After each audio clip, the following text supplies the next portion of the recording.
I know that it's really bad to judge a book by its cover, but we all do it, don't we? Okie dokie. Next up, we...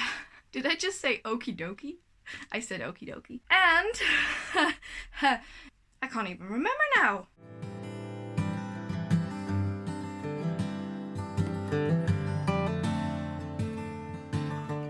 Hello lovely bookrooms, I'm Esmay from Paradise Pages on Instagram and also on Twitter, and welcome to a new video. Today's video is actually going to be something that I have done before, but I thought it was high time to do another one, and that is a 5-star predictions. As you could have already seen from the title, that's what we're doing today. I do want to say that I'm going to start with the stack of last time and give you an update on whether the books were actually 5 stars or not. If you want to see that video before you actually watch the update in this video, I will link it. I think it is at this side, and let's just start with the stack because we have a lot of books to go through today. Okay, so I have a stack of 7 books. I can barely hold them. These are all of them. So on my 5-star predictions were The Toll, Unravel the Dusk, The Lantern's Ember, The Candle in the Flame, The Poppy War, The Kingdom of Copper, and Kingsbane. So these are all 7. I have since read all but 1, but I'll explain. And I'm gonna put them down first. Okay, so let us start with one of my most anticipated releases on this list, and that was Unravel Dusk. This is the sequel to... I can't even remember now! Spin the Dawn. This is the sequel to Spin the Dawn, and this basically continues directly after Spin the Dawn. As you've probably known, as I've probably been shouting about it in shouty capitals, Spin the Dawn is one of my absolute favorite books. It still is. This one, however, I still loved it, but it's not 5 stars. I think I gave this one 4 stars, I'm pretty sure, and though I have to say that I absolutely loved it and enjoyed it, the sort of vibe and the angst that was in Spin the Dawn I did not experience in Unravel the Dusk, though I do have to say that it definitely made my favorite list last year, but not my top favorite, so that's why you haven't seen it in my favorite books of 2020. But this one was definitely really, really good, just not 5 stars. Next up, we have The Lantern's Ember by Colleen Hook, and this one was a really, really surprising read for me. It was actually nowhere close what I thought it would be about, though I do have to say that this also was not 5 stars. I gave this one 4 stars, but still sort of in the range of 5 stars, so I wasn't really disappointed with it. I did really, really enjoy it, but not quite 5 stars, so 4 stars. Alright, then we have The Poppy War by R.F. Kuang. This one, definitely 5 stars. I think I've mentioned it multiple times. I think I've also mentioned this one in my favorite books of 2020 list. This one was absolutely phenomenal. It was heartbreaking, heart-wrenching, broke my heart, but absolutely amazing. So if you want to hear a little bit more about this book, I would say go to my best books of 2020 video. Okay, speaking of favorites of 2020, The Empire of Gold. This one was definitely 5 stars. I really don't have to say too much about it. I think you know at this point that the City of Brass and the Day of Abad trilogy is one of my absolute favorite trilogies and series of all time. I will continue to read these for the end of my days, and I loved it, so definitely 5 stars. Okay, so next up is one that is a little bit less big than the rest, because apparently all the big ones were very, very great hits, and that is The Candle in the Flame by Nafisa Azad. And this was a 2-star read for me. I think I mentioned it in my most disappointing books of the year video, but basically the way in which that relationships and love in general was handled in this book was so off-putting for me that it knocked down a couple of stars. And then basically the way in which that the main character changes who she is entirely definitely rubbed me the wrong way, and this was, well, it was a 2-star, which was such a disappointment considering it was a 5-star prediction. But sometimes it happens and sometimes I'm wrong, but I do still think that the cover is absolutely stunning, and I might give it a try again when I'm a lot older. Maybe I'll see it differently then. Okay, so the second to last is Kingsbane. If you've seen my review for this, the book really likes to slide out of its dust jacket, so I'm going to make this quick.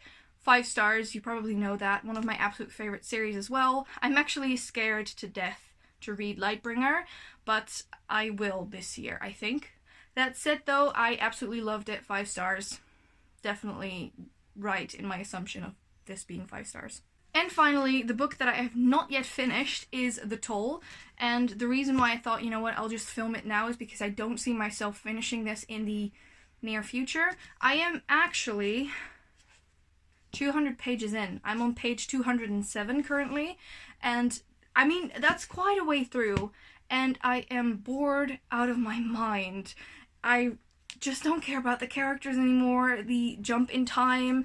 I hope that it's going to pick up towards the end of the book, but I have so much left, and I just have no intention of finishing it anytime soon, so I'm going to put this on a DNF for now. It's definitely no longer a 5-star predictions for me, otherwise I would have finished it in one go. I'm just so disappointed because, as you probably know, I loved Scythe and I loved Thunderhead, but The Toll, I don't know. I don't know what happened to it. I really don't. I will finish it eventually, and if I have finished it by the time I do the next update for the new stack that is coming, I'll let you know what I thought of it, but I'm just so sad about this. Anyway, that was the final book on the stack for last time. Okay, that was stack number 1 of 7 books, and then I have another 7 books to talk about, so let's just go through them in no particular order, and I will share a little bit about them. I don't want this video to be way too long, so I'm going to share what I know about them, and that's about it. So let's just start with the first book that is on my list. It is probably no surprise to you that I have a Desert Vibe book on here. I mean, it's Esmay's vibe. It's something that we do on the daily here. Well, not on the daily, but often. And that is Markswoman by Rati Marotta. I hope I'm pronouncing that correctly. I have started this before, but then I just didn't have the time to finish it because of other books that I had to finish and work I had to do. So at the moment, maybe it's a little bit cheating, but at the moment I'm 50 pages in. But I am very intrigued with this. I definitely think that this is going to be a 5-star or close to a 5-star. And I'm so excited, and I hope that I can also read this soon. Okie dokie. Next up, did I just say okie dokie? I said okie dokie.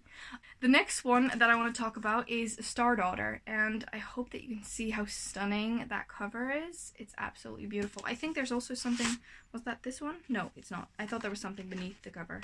There's not. But this one is basically about a girl who's definitely her mother, I'm not sure about her father, is a star, and I think when she gets 17, sort of the pull towards the sky gets so much that things start happening, and I am just so excited to see what this book is about, or like what it's gonna be like, because of the fact that I have never heard anything like that before, and it's just so interesting. And I mean, we all say don't judge a book by its cover, right? But we all do, and how stunning is this, literally. So I cannot wait to dive into this one. I know that it's really bad to judge a book by its cover, but we all do it, don't we? I mean, it would be a lie if I said I didn't. Next up, speaking about beautiful books, is A Fable by Adrienne Young. I do have to say that this one is on my TBR purely for the fact that I loved her other books. I loved Sky in the Deep, and I also really enjoyed The Girl the Sea Gave Back. Does this work, by the way? No, it doesn't. Her lips are over here. Anyway, the reason why this is on here is mostly because of the fact that I've heard good things, and I liked all of her other books. I loved Sky in the Deep, so I cannot wait to dive into this. Also, it's not so big, so that's something I really, really enjoy with her books. The second book of this, called Namesake, is actually coming out this year, so hopefully I can also read that this year. I'm definitely planning to pick this up soon, and I hope it's gonna live up to its expectations. Next up is one of my most anticipated releases of last year, and I haven't read it yet. I've recently acquired it, and that is Legendborn by Tracy Deonn. I cannot wait to go into this. From what I've gathered, this is actually a sort of retelling of Arthur, as in Camelot Arthur, like Arthurian, and need I say more? The cover is absolutely stunning. I cannot wait to read this book. So excited. I've also read The Guinevere Deception, which is a King Arthur retelling, so I cannot wait to dive into this one. Hopefully I can do that soon, and can we just admire the beautifulness of the cover?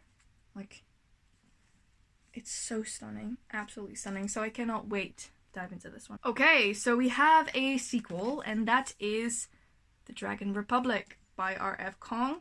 I hope, with the pit of my being, that this one doesn't miss any pages, because fun fact, the first copy that I got of the Poppy War actually missed 30 pages. So I read up until that point, then never continued and picked it up later, and then it became 5 stars, as I've just told you. But this one, I hope, well, it's definitely bigger, so I definitely hope that this one doesn't miss any pages.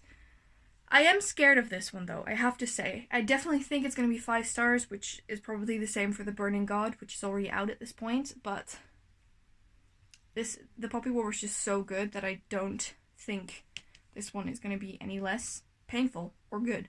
So this is definitely making it onto my 5-star predictions list. I have once again picked all of the big books for this list, and I don't know why I keep doing this, because I want to sort of make more of these in a year, and I picked the biggest books. It's maybe not the smartest decision on my part, but it's fine. Definitely fine. One of the series that I've acquired around my birthday last year was actually one that I've been wanting to read for a while now, and I definitely think that the first one in this series is going to be 5 stars, and that is actually Nevernight by J. Kristoff. I believe that these are the Illumicrate editions, or at least the first 2 that I have. I'm pretty sure. Look at that. It's so beautiful. There's actually a cat on the last one, which already makes me happy. I also know that this cat is called Mr. Kindly. This is about Mia Corvair, who I think in the beginning murders someone to get to an academy, but other than that, I'm not completely sure. I do know that this one is signed. Just, I don't know. These are so stunning. I love this edition. But I just have to read the book, and I haven't yet, and I definitely hope that I can do that this year. And I definitely think they're going to be 5 stars, and I hope that these don't disappoint me. By the way, I quickly wanted to show you this, because this is actually, this one is yellow, but this is the last one, which is Dark Dawn. But this one has a cat. How cool is that? Like, literally, a cat. Anyway, just needed to quickly show you that, and yes, Nina is once again on the litter box. She always does this when I'm filming. I don't know why. And then the last one on my list is the continuation of We Hunt the Flame, and that is We Free the Stars by Hafsa Faizal. As you probably know, I absolutely loved We Hunt the Flame. I actually put this on my favorites list last year. I put it on my all-time favorites as well. This is one of my absolute favorite books. This is a desert-inspired book. I mean, are we excited? Excited? Surprised? I love these. I think out of all the books coming out this year, this one is definitely my most anticipated, I think, at least. But that said, that is the final book on this list. Oh, by the way, I'll tell you what this is about. We Hunt the Flame is about a girl named Severa who basically gets the heavy duty or destiny, kind of, to save the world, save the kingdom. And on her quest, she meets the Prince of Death. His name is Nazir. We also meet Altair, who is sort of, I would say, Nazir's bodyguard kind of thing, but also sort of his partner in crime, and they bicker all the time, and it's just, these characters are the best, and they're all so sassy and amazing, and I love them. And I cannot wait to see what will happen to them, even though I am very, very scared. Let me quickly rearrange the stack. Let me quickly rearrange the stack, and I'll show you all of them just in a little nice setting. So these are now on my list of 5-star predictions. So we have Markswoman, Fable, Stardaughter, Legendborn, We Free the Stars, The Dragon Republic, and Nevernight. They're too heavy to hold, so I'm going to put them down now. I cannot wait to get to these books. Again, if I have read the toll by the time I do the next update and next list, I will definitely let you know. I doubt it, but I will let you know whether I've read it or not if my thoughts have changed, but I definitely think it's not going to be 5 stars. That said, I am super excited for all 7 of these books on here. I all think they're going to be 5 stars, but I'm going to be so scared of being disappointed because of last time with the Candle of Flame. But we will see, I have no idea when I'm going to be updating you guys again. I hope you've enjoyed it. Do let me know if you've read any of the books on my list, or if you have them on your list as well. What are some of your 5-star predictions, that kind of thing? Please leave them in the comments down below. Also, I want to thank you guys so much for watching. Please subscribe to our channel and press the little bell icon so you get post notifications every single time that I or Femke posts a video. Give me a thumbs up, and I hope to see you guys in the next one. Bye!